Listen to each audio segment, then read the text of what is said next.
You're listening to the Yeshiva of Newark at IDT podcast. I'm your host and curator, Rabbi Kivelevitz, and I hope you enjoy this episode.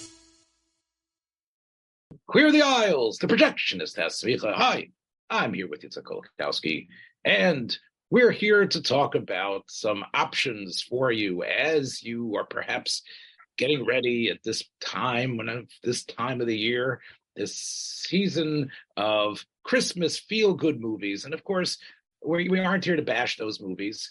I think what we'd like to suggest tonight, like we always do, is some options for some films if the kids have off, whatever your denomination is. And it's not, and you don't necessarily want to be plugged into some story that is all just about goodwill towards men and the power of miracles or the power of who Santa Claus is. So we have some options here, some options from the wonderful vault of old movies, and many of them available on free streaming services or on YouTube or on the Criterion channel or TCM. Both really great options. Again, I don't know what it's going to cost you to sign up for them, but I think both of those options, TCM or the Criterion channel, give you such a wide array of films, even if you don't go for the art house European films that you can find in Criterion, just the good old glorious era of American movie making, dark and sometimes mysterious and nutty. It's all there. Those two alone, you can really bounce things off of. And this doesn't, count Tubi and Hulu and all the other places where you can find stuff, in the attic of Prime Video.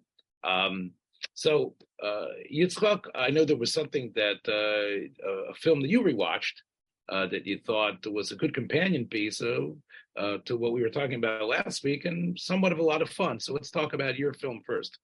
All right. Well, the movie that I'm picking is called Monster on the Campus.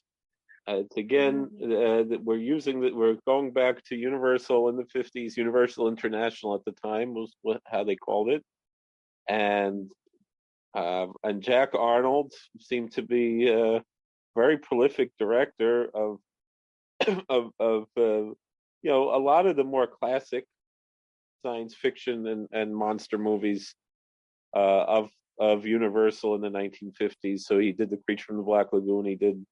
Last week we talked about The Incredible Shrinking Man, and I think this is probably one of his lesser films of that era that I just happened to watch over the weekend, but still one of my favorites. I remember seeing it on Sci-Fi Channel in the 90s, and it's 1958's Monster on the Campus, and it's just a silly, really ludicrous type of science fiction.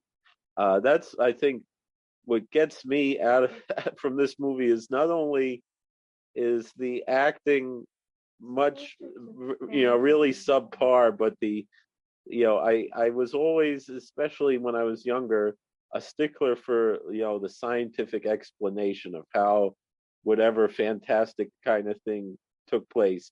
And this one really, really was stretching that, but really trying to present it as very, very scientific. It's a story about an anthropology professor on a college campus, biology professor, whatever. He was teaching, and he orders from Madagascar a dead coelacanth. Was only known from the fossil record. That family of fishes, there are many different species of coelacanth that are known in the fossil record. And then all of a sudden in 1938, so 20 years before this movie was made, did they finally find a species deep in the oceans off the coast of between Madagascar and the Comoros Islands over there. They did find some live coelacanth that seemed to have been known somewhat by the local natives. But it is a deep sea fish. It's a very rare fish, and large fish. And then maybe I think in the 1970s they actually found another species somewhere in the Pacific, around the Philippines or somewhere around there. So there are today two species of this family, which was, again, the family was only known by the fossil record, and no fossils were found after the end of the Mesozoic era. So it was assumed that it went that this family of fish went extinct together with the dinosaurs, the non-avian dinosaurs.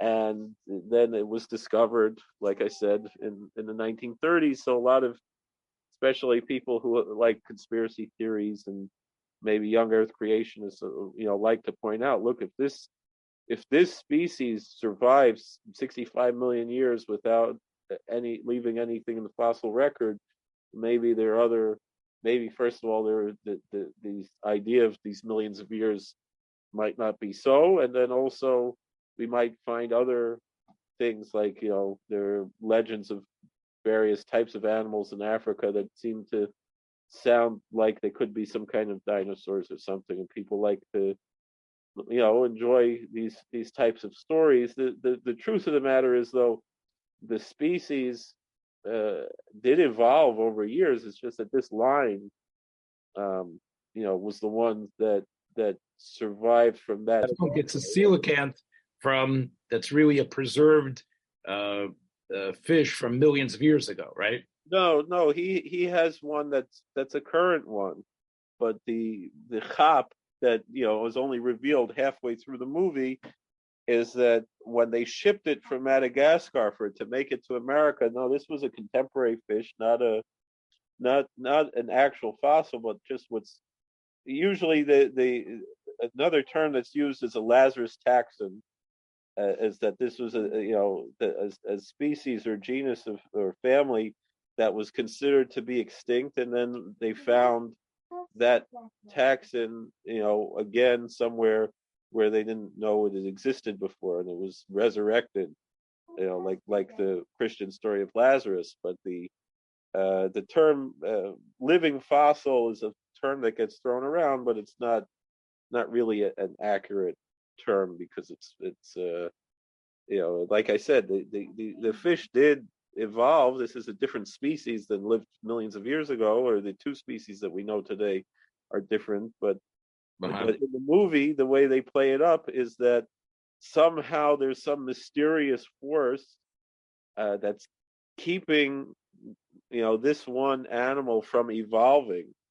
And then the next piece of the story is that in order to preserve this particular specimen, which was a contemporary specimen, and to ship it, in order to eliminate any bacteria or anything that would cause it to decompose, they treated it with gamma rays. And so now you have the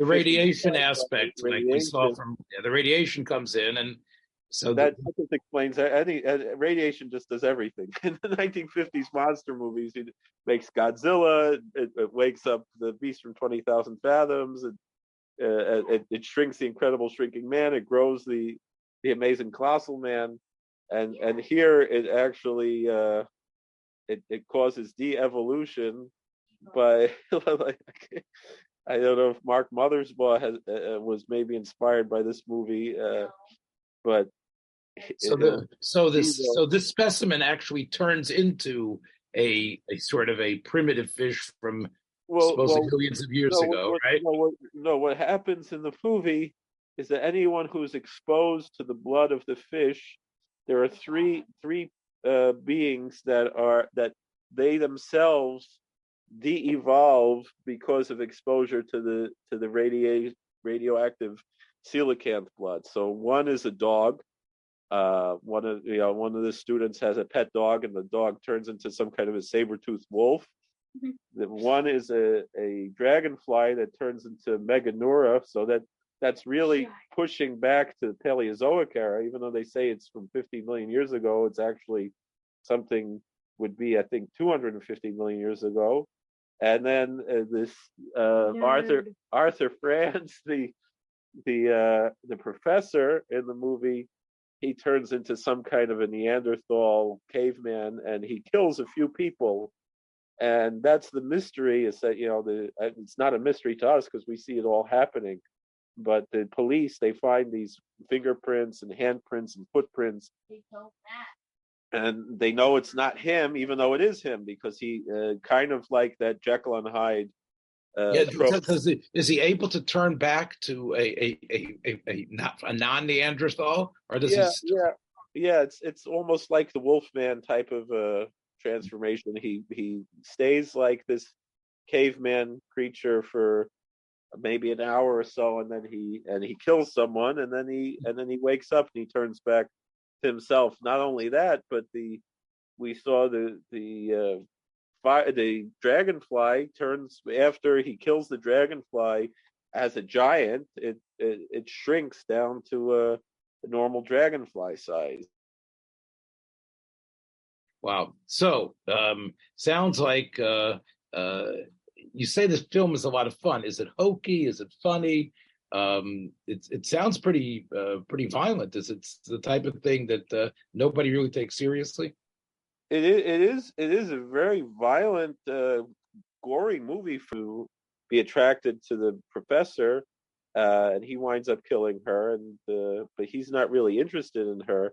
And then later, when he is the monster and his actual girlfriend or fiance, he doesn't hurt her, and like he says to her, it shows even in that monster state, uh, there was still some love there, and but that's I think probably the hokiest part of the movie, in addition to the the ludicrous aspect of the science with that this and then he decides to do an experiment to see, because he doesn't even remember these things happening. First it was an accident that he um, he holds the fish by its teeth, and he winds up cutting himself on the teeth of the fish, and then he puts his finger in his mouth as the wound. That's the first time that he's exposed and causes him to transform. And then later, when he kills the dragonfly, and he picks up this knife that he kills the dragonfly with, some of the blood, and he kills it on top of the fish. Some of the blood goes into his pipe, and he smokes the pipe and winds up turning into the monster. And then the third time, he actually does it on purpose as an experiment, tries to record it and take pictures, goes off to a cabin, winds up destroying the cabin as he destroyed his own laboratory, and does all these. So it sounds like it sounds like it's the right. I see here on our site, IMDb site, that it's only an hour and 17 minutes. So if you could push through it, it's almost too long, I think, for the Kolakowskis. I But mean, it's fun enough because and I've seen it. I've seen this movie many times, and I see Whit Bissell. Whit Bissell is in it. He's Whit Bissell is in it, and he's not as good as he usually is. Whit Bissell is in a lot of these movies, and he's usually much more entertaining. Here, he's much more subdued and not such a character like he usually is. Like I guess probably his most fun role, I think, would be and I Was a Teenage Frankenstein, and where he's the scientist who makes the Frankenstein and monster, and he says, "Oh, I know you have a civil tongue in your mouth because I sewed it there myself." And little funny lines that he puts in there. This one, he's one of the administrators of the college, who's kind of concerned about Arthur Franz's character, and he's not. He only has a rather minor role in the movie, so he's kind of disappointing because you expect a lot more from Whit Bissell. Yeah, well, the guy was in so many television programs. He's probably one of the most prolific character television actors.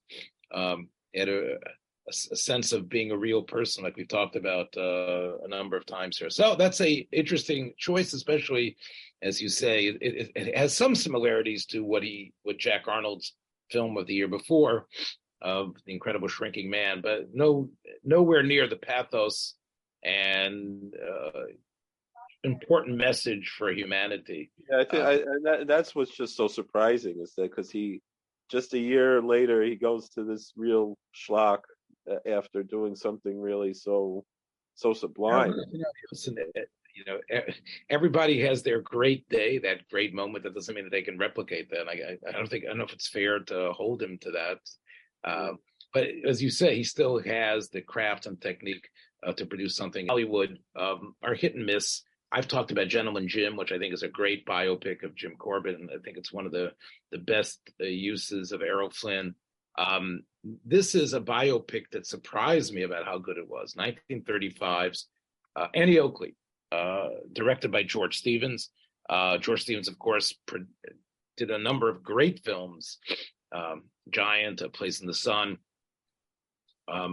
the Diary of Anne Frank. This was one of his earliest films. He started off as a cameraman, of course, and he was actually very close to Stan Laurel. He helped develop some of the bits that Laurel used on camera. And I never thought George Stevens had such a great flair for comedy. You think of Giant, you think of Shane. Those films aren't really funny at all. This film has a great sense of humor. It's the story of Annie Oakley. It stars Barbara Stanwyck, Melvin Douglas.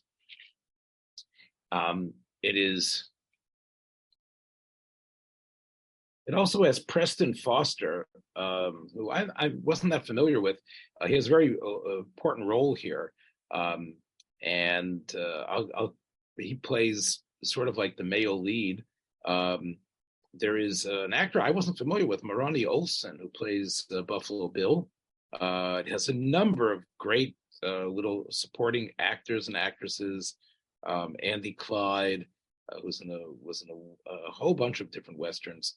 I do want to say that Annie Oakley was an American institution.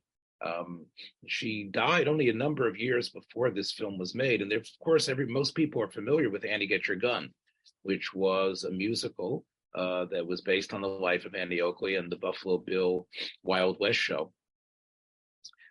This film is guilty of being a fictionalized, cleaned up, I guess, biopic. I don't think Annie Oakley was as attractive or had the presence of Barbara Stanwyck. However, I'm not going to say Barbara Stanwyck was miscast. She brings, her intelligence, but a certain sense of innocence that, of course, Barbara Stanwyck was known as the ultimate hard-boiled femme fatale later in films, and then 10 years after that. In this film, you could sort of believe she's 15 or 16 years old when this film starts. She is a very slight person, and maybe the actors around her are much taller. In the story, I really is a paean to America, and it's interesting because America was in the throes of the Depression. Things were very difficult in 1935. The war drums were not really beating, but a number of years later, things in America would be quite different. This film is really a picture postcard to life, at the turn of the century, or the 1880s, the 1890s, where telephones were just beginning, where the car had not yet taken over. It is a film that is shot so beautifully. George Stevens started as a cinematographer, and in this film, you can see he actually loves how the camera glides over various characters.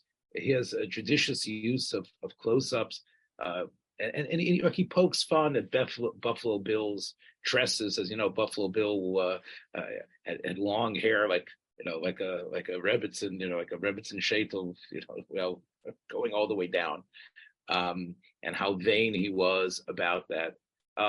To another trick shooter called Frank Butler, who was a number of years her senior. And the film, for some reason, does not really follow her actual life and how young she was when she married him, but it creates a character clearly based on Frank Butler. They call him Toby Walker. This is played by Preston Foster. And the film begins with the difference between her sort of pristine honesty and his sort of rough showmanship, his artifice, his natural tendency to show off, his braggadocio. And she's this, girl from Western Ohio, coming to Cincinnati, is just coming to the big city in order to engage and try to shoot and win a shooting contest against the great Toby Walker. The film really, in a way, similar to A Star Is Born, because when she becomes eventually part of the show, she gets signed up by Melvin Douglas, who's sort of Buffalo Bill's right-hand man. Again, I don't know if it's an actual, I think it's maybe an amalgamation of a number of different characters that were there. But I think, as she becomes the star, she becomes the sweetheart that is beloved around the world. And he becomes sort of an afterthought. But unlike A Star Is Born, where you actually have the real thorny issue of when you have promoted someone and taught someone, and that person starts to surpass you, and how you deal with it. Of course, this is a subject that we talked about when we talked about the film Patterns and other things. But in A Star Is Born, Norman Maine, who is able to take Esther Blodgett and turn her into this superstar. Of course, it's her own talent that gets her there. He just, helps set the table. He finds himself depressed and he can't live with himself, and he wallows in a state of drunkenness, and her love and her frustration is all mixed together. That never happens here.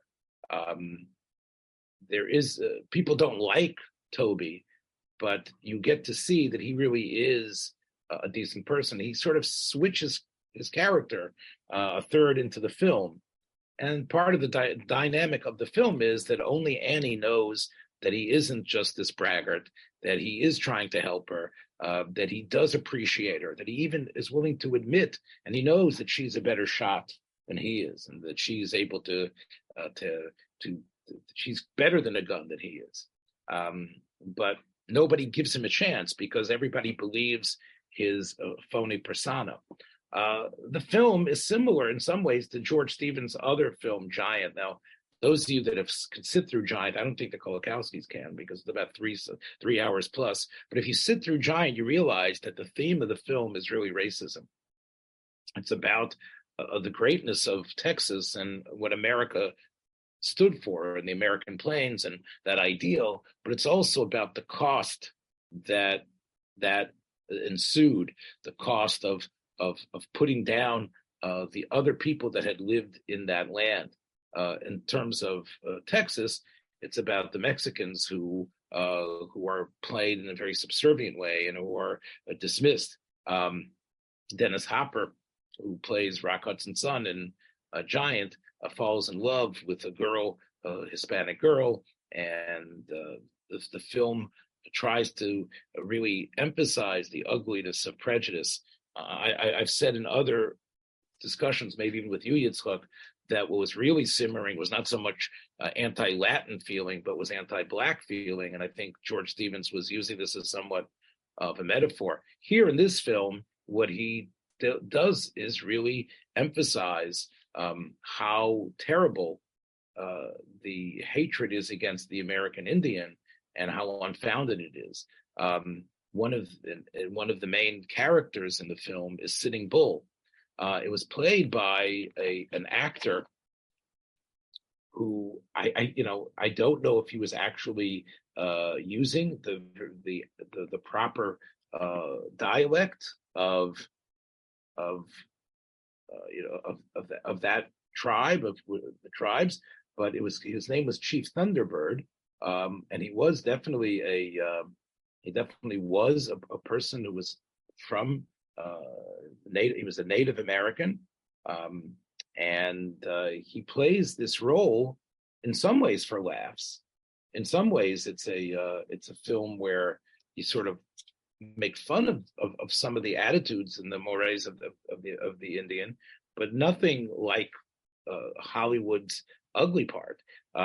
They actually realize that that those Native Americans are the best shots, are actually the ones who understand loyalty the most, while everybody else feels that Toby is just a braggart.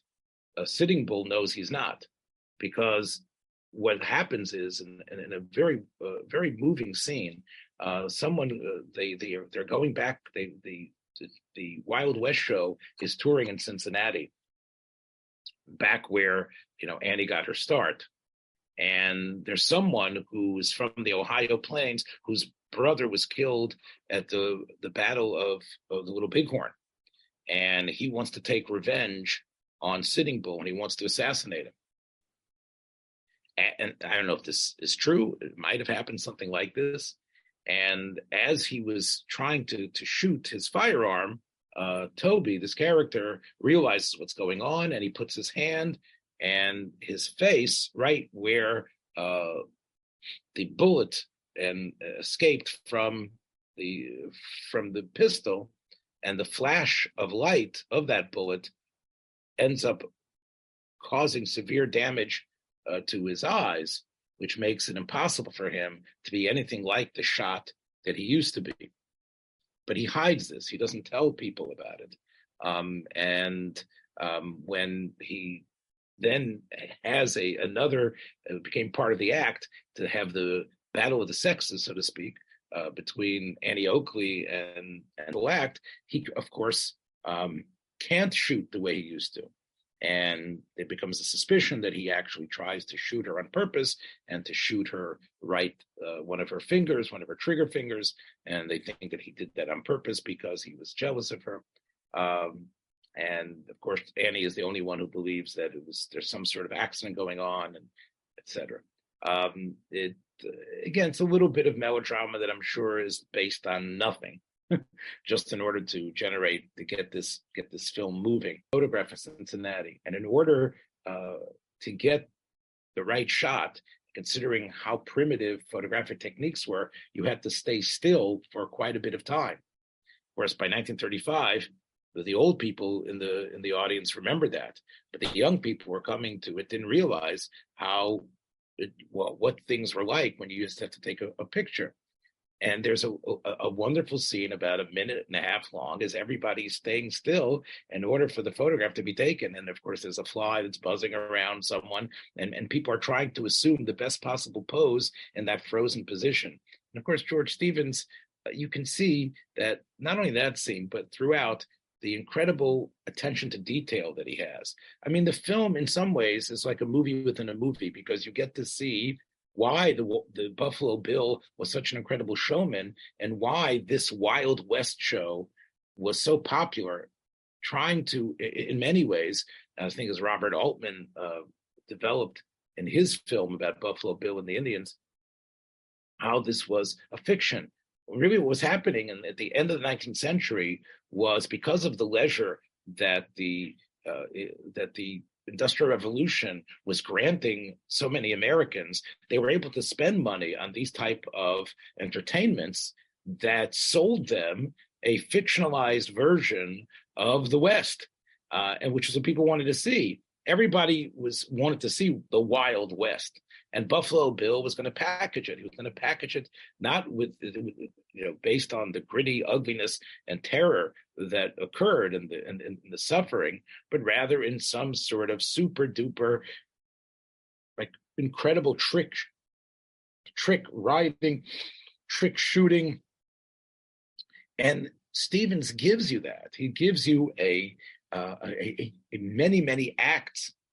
The writers that were used here, and of course, part of what Buffalo Bill did was sort of like spread his wings around the whole world. There was not only there was the Cossacks, and then there were the Gauchos from South America. In other words, the myth and the mythos of the Wild West can include any sort of rough and tumble macho individuals from various eras, and they were all in a way tied together in an entertainment thing. And you need a craftsman like George Stevens to be able to do that. and was there a comment? Yes, there's a comment here. And the comment is, this is what America loved. This America was. Was there an ugly side to it? Yes. Was it unfair the way they were? Was it unfair the way they were framing the American Indian, the Native Americans? Yes. But what George Stevens does, instead of getting a character go on a soapbox, he shows how, in many ways, Sitting Bull is the most prescient character around. At the end of the film, Toby is now sort of washed up and is back in the Bowery in a Coney Island type of shooting gallery. And he goes to the show to see Annie perform and to see the show again. And of course, he's sitting way, way back in the last row. And of course, when they bring Sitting Bull, to sort of oversee this fictionalized, Indian raid of Indians and the cavalry, Sitting Bull is able to spot Toby more than anybody else. He's got the best eyesight. And again, this probably fits into this other mythos that the American Indian had, was granted incredible powers of prowess of sight and ability and things that nobody else had. And when he sees Toby escaping, he actually goes after him. And it's quite a funny scene how he's able to smell him out and bring him in. And most of the film, he actually speaks some sort of Indian dialect. His English is very broken, but it isn't like F Troop or anything like that. It really is done with a tremendous. Again, I really recommend this film. I think it's something where, if you watch it, it is a return to a simpler, but in some ways complex era as well, and you really get a sense of what was entertainment. And in some ways, it's also presages the women's emancipation movement. There's a couple of scenes in the film where a woman comes into a saloon or into a place that's supposed to be all male, and people are shocked by it. And even the idea of Annie Oakley really breaking the boundaries, that she isn't just, girls are just the weaker sex and they're just, waiting for the knight in shining armor or the cavalryman to save them. Annie is a strong, important figure on her own.